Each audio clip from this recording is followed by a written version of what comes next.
Hari tu ayam dia jual RM1. Lepas tu Maggi pula 50 sen. Hari ni 100 plus 20 sen. Esok bihun dia jual 10 sen je. Sempena pembukaan Econ Safe di Kundang, Selangor, mereka bagi harga yang istimewa untuk orang-orang yang berdekatan.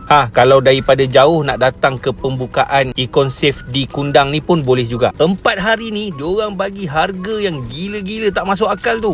Dan korang kena jadi 1000 pelanggan terawal bagi setiap hari pembukaan ni. Hari ni dah masuk hari ketiga, esok hari keempat. So kena datang cepat-cepat. Kemudian ikan-ikan segar ni semuanya datang direct daripada nelayan. Lepas tu dia ada kempen juga buy one free one tau. Korang kena refer katalog yang aku bagi ni. So mana yang nak beli kena datang cepat-cepat sebab masa ni ada buy one free one. Lepas tu ikan, sayur, susu, apa lagi nak beli, macam-macam. Diorang buat potongan harga yang memang terbaik lah. Jadi kena pakat ramai-ramai ni. Ajak keluarga, ajak kawan ramai-ramai yang duduk berdekatan. Datang ke Econ Safe di Kundang ni. Korang tengok harga-harga dia.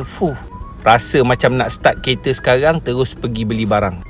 Jadi korang ada dekat area mana? Cuba komen dekat bawah. Cuba kita tengok dekat tak kalau nak datang ke Econ Safe Kundang ni. Memang hari pertama kedua berpusu-pusu lah orang datang. Sebab hari pertama hari tu dia buat ayam RM1. Hari kedua dia buat Maggi 50 sen. Hari ni 100 plus 20 sen. Esok pula nak jual bihun 10 sen. Bukan tu saja, dekat Econ Safe ni ada juga tempat makan yang selesa kalau bawa keluarga. So inilah dia Econ Safe Kundang yang baru sahaja dibuka. Cuba tag kawan-kawan mungkin tak perasan, tambah-tambah yang duduk di Kundang tu. Tag diorang kat bawah.